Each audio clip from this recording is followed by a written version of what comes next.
DMV, yes, yeah, we the top dog. I hold it down for B-Town, streets on lock. 9 left, 4 right, 1 left, unlocked. I have a comedy routine. I'm gonna go up to random people and try to make them laugh.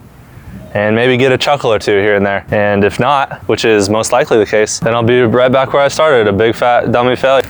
Whenever I go to my friend's house, if they feel weird about me sleeping in the bed with them, I'm like, come on, dude. It's not that weird to sleep with another guy, you know what I'm saying? But so then if they feel weird, they'll like give me a blanket and put me on the couch, but then I like try to use the blanket, but it's only like 5 feet tall. I have to figure out what part of my body I want to sacrifice while I'm sleeping. Are my feet gonna be cold, or is my head gonna be cold? If I pull it up over my head, then my feet are freezing. If I pull it down, then my head's freezing. And who on earth decided to make a blanket that was 5 feet tall anyway? Like what human is... Out of 5 feet. I know, but even a 5-foot human needs a little bit of wiggle room, right? When they're sleeping. A 5-foot blanket. Who the freak would make that? People who are 5 feet tall only need exactly 5 feet to sleep with a blanket. Doesn't that just bother you guys? Been there. Who the freak makes a 5-foot blanket? Yeah, it must be for babies. Blankets. It must be baby blankets. And then they hand it to me. It's like, that'll be the only blanket they have too, is just like one little blanket. I have to make do the whole night. Just let me sleep in the bed with you, dude, come on. It's not that weird. How ridiculous it is that whenever I call somebody on a cell phone that there's instructions on how to leave a message. Like, I've called people on house phones for years and years, but all of a sudden we have this new technology, cell phones, and I call them and they say, hello, you have reached 941, and they give me the full number that I know that I just called, and then they say, leave a message after the tone. When you are finished recording, you may hang up, and they give me a whole list of instructions that I never needed to begin with in this new technology. So what's your point? There is no point, it's just annoying. How did we go from like the basic understanding of a phone on a home phone? We didn't never need instructions. Now all of a sudden, like, we're smarter, yet we need instructions on how to freaking leave a message. Now they're smarter than you. They're smarter than us. That's right. They just assume that we aren't smart. You guys ever see how crossing guards are like always waving? They're like the most friendly people in the whole world. What's that? Are you a crossing guard? No, I'm saying, have you ever seen one though? How they're like always so friendly and waving to everybody. Yeah. They're like they'll wave all day long at every individual car that goes by. It's like when they get off work and go home, they sit on the couch and they watch TV and they just like keep waving. Some people like sleep talk, some people sleep walk, but crossing guards sleep wave. They just lay there when they're sleeping. Yeah. Yeah. That's all. It's just something I noticed. And I imagine that's what happens to crossing guards when they get off work. They just continue. One of their arms is actually more buff than the other one as well. Like a tennis player. Yeah, exactly. They get like tendonitis in this elbow because they're always waving. Like, what happened, man? Oh, dude, I was a crossing guard for 3 years, 10 years. Where are the crossing guards you're referring to? Oh, just all around, all the school zones. All the school zones that I speed through, I always see them like waving to me. What did you speak through? they're making you slow down. Maybe they're saying they're slow down. I'm like, hi! Like, they're so friendly. They're always waving. They're like, they always wave with both hands. Slow down. Hi! They're so friendly. My neighbors went around and had us all sign, or went door to door and signed petitions they wanted to lower the speed limit from like 35 to 25. Okay. And I just thought it was like, kind of ridiculous, because I'm thinking, okay, what the point of it is for like safety or something. I'm thinking like, if the speed limit's 60 and a kid gets hit by a car going 60 miles an hour versus if the speed limit's 30 and a kid gets hit by a car going 30 miles an hour, either way he's gonna die. The only difference is how far he flies, you know? So I'm against like a petition for a speed limit reduction by 10 miles an hour. Yeah, it's not that big of a deal if it's only 10 miles an hour. Yeah, I mean, what's 10 miles an hour is what, 10 more feet for a kid to fly versus like 10 less feet? I know people are gonna go as fast as they want. It's like, the outlaws are the only ones that break the speed limit anyway. The criminals, the ones that buy like assault rifles. Exactly. Criminals don't listen to the law anyway, so the only people that speed are criminals, and the only reason reduction of a speed limit would do anything is it would only reduce the speed of that which a law-abiding citizen drives, and law-abiding citizens do not ever hit children. Only criminals do. Who would hit a child in their right mind? Who would do that, you know?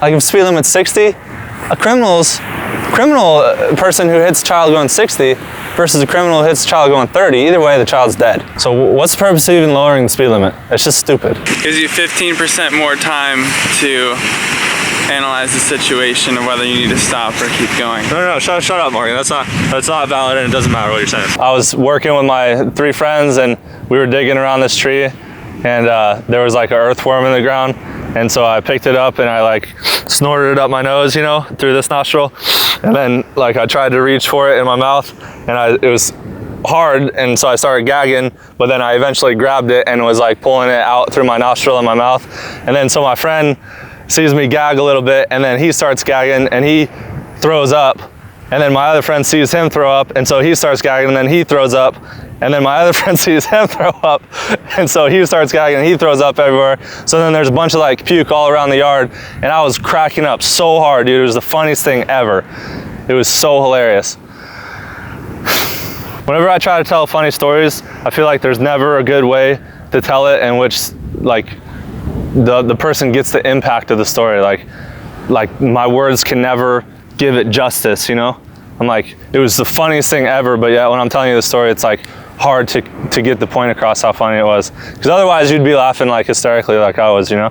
So maybe I'd have to say like, dude, it was so funny. I just lost control of my bowels and I started pooping and peeing, and I visual, maybe then people will get the impact of how funny it was, and then they'll start laughing just as hard as I was. You just had to be there.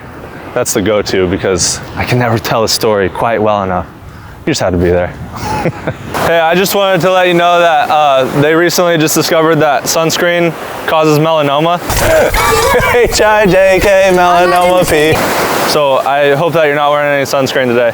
Just a quick PSA for you. Okay, you don't have any sunscreen on, right? I hope you don't. Oh, the irony. All comedians keep a bottle of water on stage, so I'd be a fool to do a comedy routine without one. Otherwise my mouth will get dried out. Then I won't be able to talk and I won't be able to be as funny.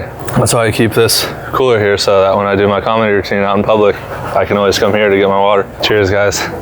Whenever I go to stores, they always have the opening and closing sign that tells you the hours and stuff, but I think that all stores should also have another sign that says when you can be happily served as a customer.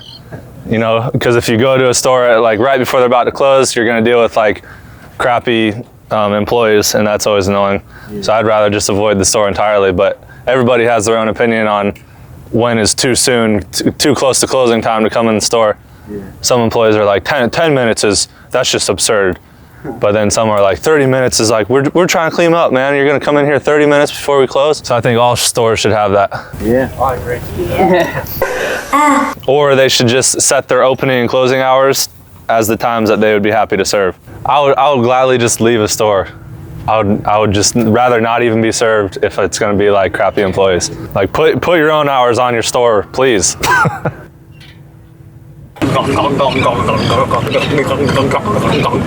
Drink up, little boy. How thirsty are you, big boy? Real thirsty. Real thirsty. Like just as I get to the point of satisfaction, like right before there, you take it away. Sip slowly. I don't want you getting a cramp while you're recording. He cramps easily when he records. We gotta keep this little guy hydrated. We don't want your hand cramping. Get lots of water and stay hydrated, okay? Tilt your head back, buddy. There you go. Good boy. I'm embarrassed because I forgot to pluck my eyebrows before I did my stand-up routine. Now I look hideous. You gotta take care of those eyebrows. I gotta take care of my eyebrows. I look like a fool last night. I look hideous. What am I talking about again? See, this is why it's better to just do one clip at a time, because I already forgot what I was talking about. What's the next one? See, if I ever do a stand-up routine, I gotta keep my notes with me or something. Remember like a long time ago whenever gas prices were really high and then they got really low? Yeah, I remember like I was pumping gas after the gas prices got a lot lower, and I was like all of a sudden a lot more frustrated because I was like, every single pump that I went to was so much slower than they used to be. It's like back in the good old days, like the pumps would pump a lot faster, you know? And then I realized that it was just because the price, I was always looking at the price of the gas whenever I was pumping instead of the actual amount of gas that was going in. So the prices go back up and I'm like, yeah, all the pumps are better now. Pumps are a lot faster now. But it turns out I was just an idiot. Riding on. What's he doing? He's recording us. Why is he doing it? Because I'm trying to give you some history. Yeah, I'm trying to do like a, never mind, it just didn't work. Success. I'm like, hey, no interrupting me when I'm doing my comedy routine. Just shut the freak up and laugh at my jokes, okay? Don't ask what the camera's doing pointing in your face 2 feet away. That's not important. What's important is the funny things that I'm saying, okay? Just shut up. Just shut up. Stupid dummyhead. People place like a huge value on hiding caves and stuff because of, you know, and the stuff they find in caves, like the cave art and then the pottery and all the stuff, all the old stuff that we find in it. And then they even like hide the location of the caves. Testing 1, 2. So they like hide the location of the caves just for the sole purpose so that new people can't go to the caves and do the exact same thing that we place a huge value on, which is graffiti or draw on the walls and then leave their crap everywhere. Yeah, what about it? As if it's like somehow different. It's a comedy bit that I'm trying out. Wasn't funny. Wasn't funny? Sorry, I'll try another one. You have an audience. Go ahead, give it a shot. All right, let me think. So, a question I've often wondered is what in the world are like gangsters and, you know, those and thugs gonna do if they ever make all drugs legal? You know, like, what are they gonna sell on the corner? They're gonna be out there and be like, hey man, what up, dog? I got this poisonous rattlesnake over here for you. I'll sell it to you for like $200, dog. Or it'll be like, hey, I got some elephant tusks. I can sell them to you real cheap. Yeah. Work? Not funny. It wasn't funny? Sorry, you didn't burn it. I what? You didn't burn it with the first one. You know, the opener's supposed to be the killer. Oh, I couldn't do it. If it's hopeless now, I'll just leave. What? It'd make it a lot funnier. What, if I had pot, it'd be funnier? Walk out smoking a joint and start running your mouth like hey, that. I'm telling you, bro. That's the key. What I need to do is smoke when I come up. Yeah, ice pickers. And people will probably get the more chill vibe if I walk up like that. Yeah. It would that if you had like a little dog. You know what I mean? Oh, hey, look at my cute puppy. Hey. Cool beans. Well, thanks for being a good audience and not laughing at my jokes. I'm a failure. No, you're not. Hey, thanks. I appreciate that. He said I'm not a failure. I'm not a failure. I just didn't make him laugh. Come on, Ross. You got this. You can do it. It's okay. If nobody laughs, you're doing this for you and nobody else. Okay? So you can do it. And one day, you're gonna make somebody laugh. All you have to do is keep trying. All you have to do is keep trying, and you're gonna do it eventually. Okay? So come on. You just be funny. Yeah, absolutely. I laugh at Laughing back. What did he just say? I'm not gonna repeat it. No, he said just find someone to make fun of. It's like, just find somebody to make fun of, then you'll get a laugh. I just go up to somebody and start making fun of them, like, you're such a pathetic loser. And then they even go to the extent of like trying to make caves hidden and not putting their coordinates on the map anywhere, just because they don't want new people to go into the cave and do the exact same thing as the old people that went in the cave would do. They don't want new people to like paint the walls or leave their crap everywhere. But yet it's the same thing that people used to do, that we put like a huge value on the items that they left. Right, but we should start our own caves rather than add to or right over their stuff. Start our own caves? Yeah. We should start our own caves. With our message. What if we continued to like spray paint the walls and do graffiti and then like leave our crap everywhere, and then we're doing it on purpose so that the future generations will have like a lot of valuable antiques to sell and make a lot of money from. That's why I personally leave my trash everywhere when I go caving. Not leaving your crap? Well, that's just why I spray paint the walls as well too. But that's okay. We can disagree. What else can it be taken as whenever I'm actually just talking to two people specifically? It's like whatever they say, I just ignore it and like continue on to the next. Yeah, stop heckling me. Anytime they say anything, I'm like, yeah, shut up. I'm just trying to do my comedy. The crap that I leave in a cave whenever I go caving is just as valuable, or if it's not valuable now, it will be just as valuable as the stuff that the antique people left in the cave. Just know that. That's the only reason that I litter in caves, and that's the only reason that I spray paint the walls. Not because I would typically just bring everything with me, but I know that in the future, like in 100 years, 200 years, that stuff's gonna be so valuable. I'm looking ahead. I have long-term goals in mind rather than short-term, oh, this is disrespectful. No, it's very respectful. Thank you so much for watching, everybody. I really appreciate your support and your like or your dislike. Obviously, there's a different aspect to talking to individuals and doing like a little stand-up bit for them because they think I'm actually talking to them and wanting their feedback on the topic when I'm actually not, and I just consider them a heckler the moment they say a single word. If you'd like a part 2, let me know, because I have like 1,000 million more ideas for stand-up stuff that I've just never done before because I've never had the opportunity to. Let me know. And that's it, bye. Yeah, we're chilling in the ride, chilling in the ride, chilling in the ride. So bob your head if you're feeling it tonight. Feeling it tonight. Feeling it tonight. People flip me D-Bird.